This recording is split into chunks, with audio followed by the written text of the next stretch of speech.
Dr. Uma's podcast is a series of podcasts providing career advice, work-based tips and learning skills, helping you become a better doctor with a healthy work-life balance. These podcasts are in association with Mrcpch speciality courses, who specialise in courses in interview skills, application form writing and communication skills. Check it out on Mrcpch specialitycourses.co.uk. Hi, welcome to another episode of Dr. Uma's podcast. As you know, I'm Dr. Uma. Very nice to meet you.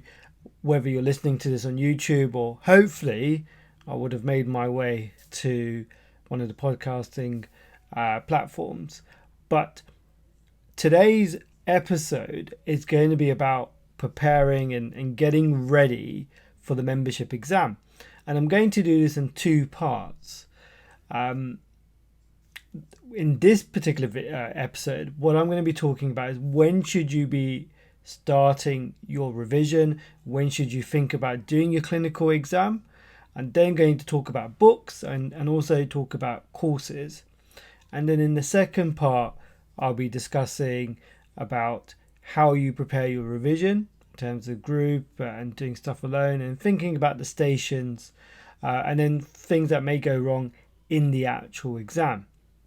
But what I want to say, take this opportunity to say, is that this is going to be part of a bigger series of learning whilst working.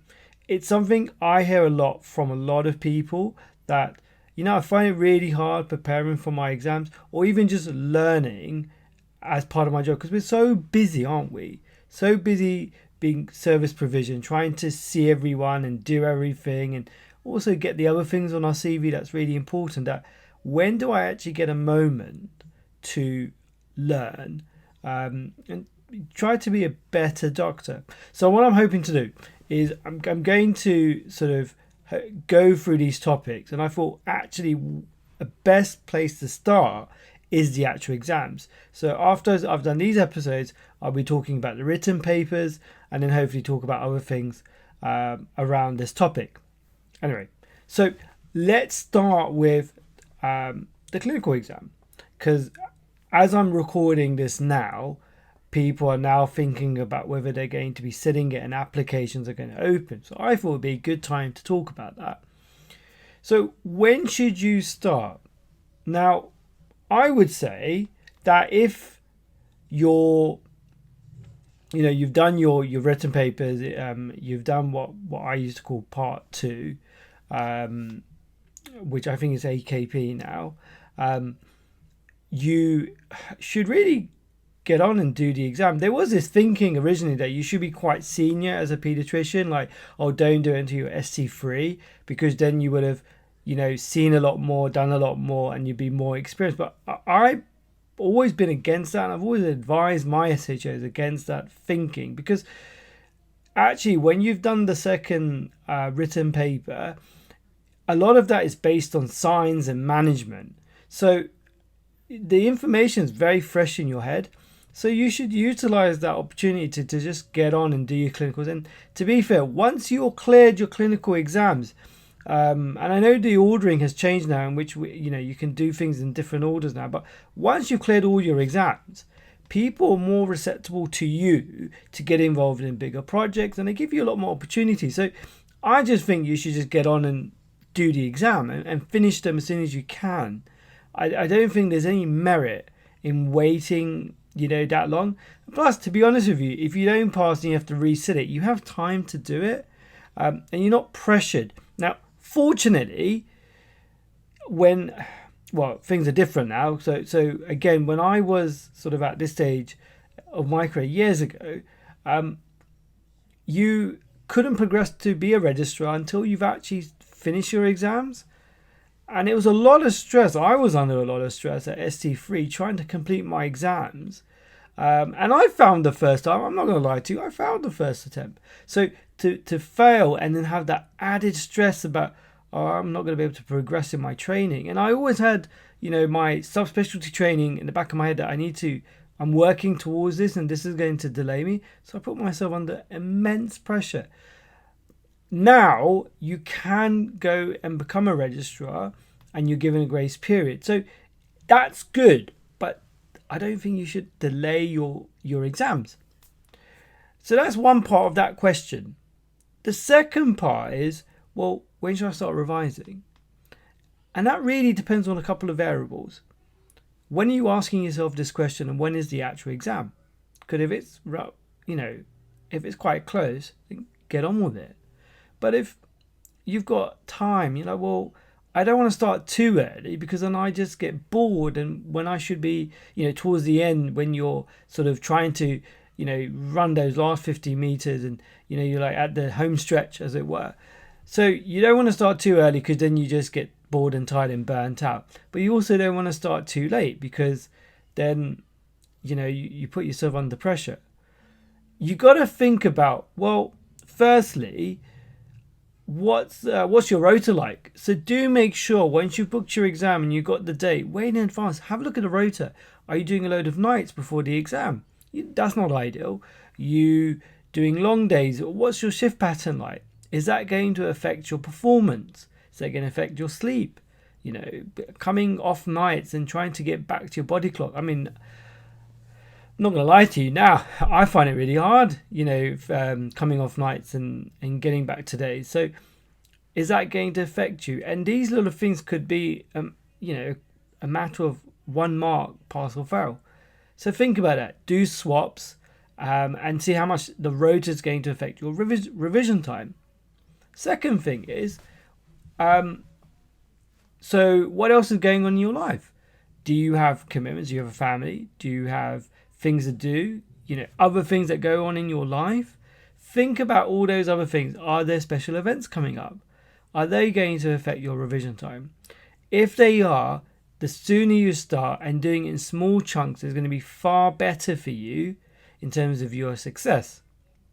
So we've talked about the timing and hopefully that's given you a few things to think about. So what books are you going to use? Now, I'm not endorsing any particular book. I, like many people in the past, and probably you, have got a past test book because they usually are the main sort of, publisher that deal with the exam.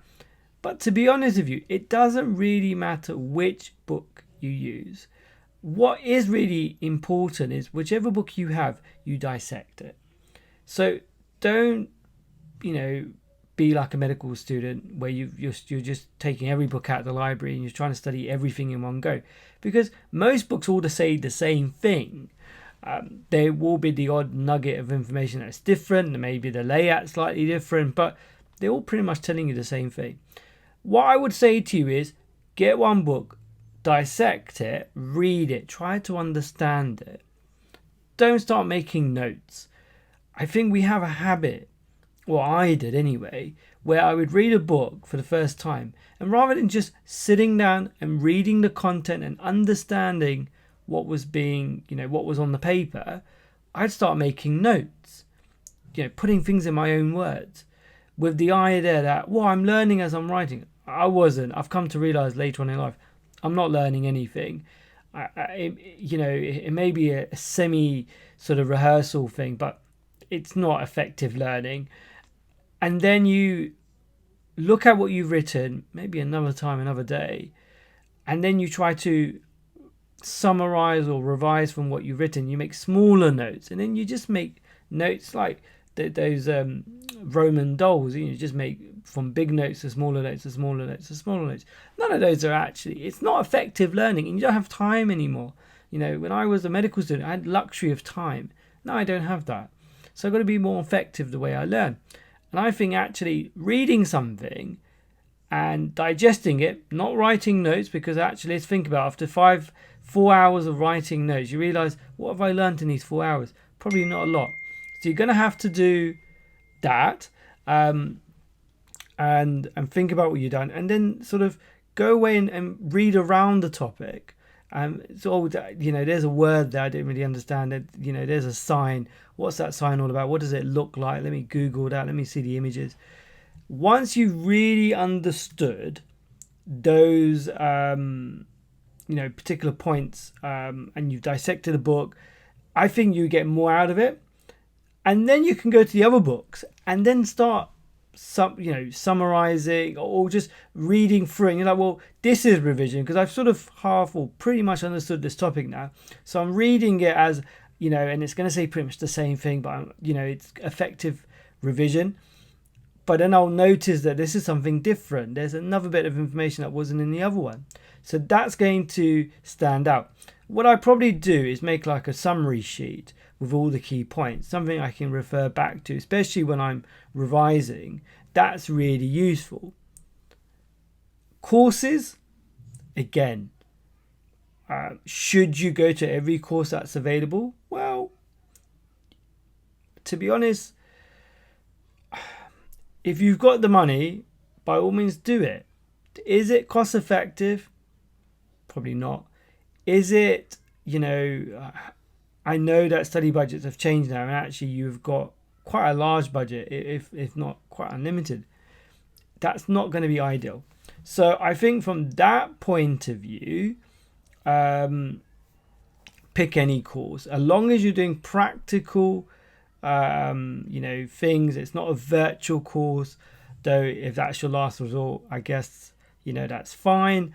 But again, the exam has moved away. We've come out of COVID now, so, the exam is face-to-face, so the course should match up your assessment.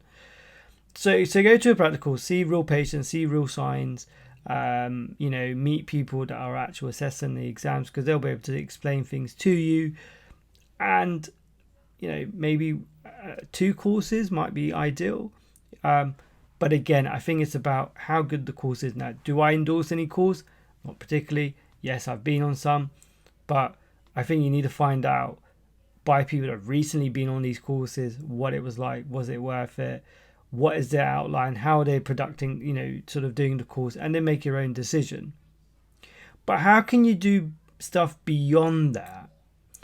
Well, think about, you're in a pediatric department and maybe your ward isn't that great because, you get a lot of general stuff that may not be exam friendly. However, there's an outpatients clinic and there's always a visiting consultant from the various subspecialties coming every so often. And if you plan ahead, why don't you go to those clinics? So it might mean that you take private study leave. And remember, as part of your 30 days or so of study leave, you do get 5 private study days. So utilize those. You are entitled. Don't let people tell you otherwise. You are entitled to those sort of study leave days.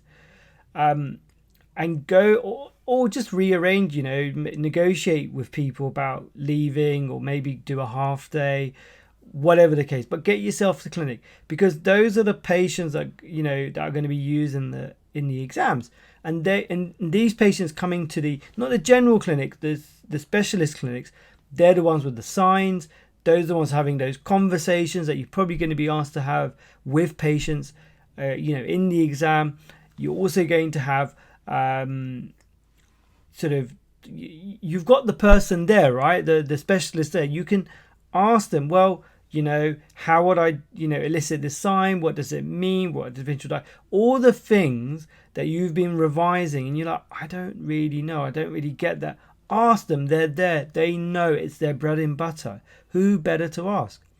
So utilize that opportunity. Maybe you want to write to someone in a tertiary centre, say, can I come to one of your clinics? Full of signs. So again, I think a bit of forward planning and a bit of, clever thinking, you could actually get a lot out of other things outside the course.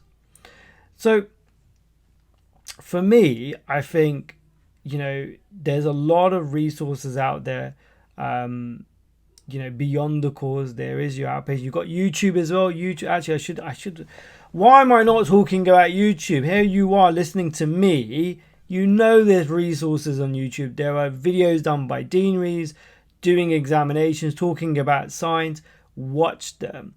The more you familiarize yourself with different content, different types of content, the more engaging it's going to be. If you're just going to do the same type of learning consistently, it's going to get boring, it's going to get dull. So do try to vary the content, the material you're using, and that's going to keep it engaging. So that's for this part of preparing for your clinicals.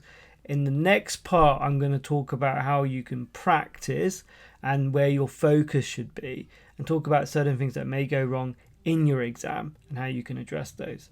Thanks for listening. See you in the next part.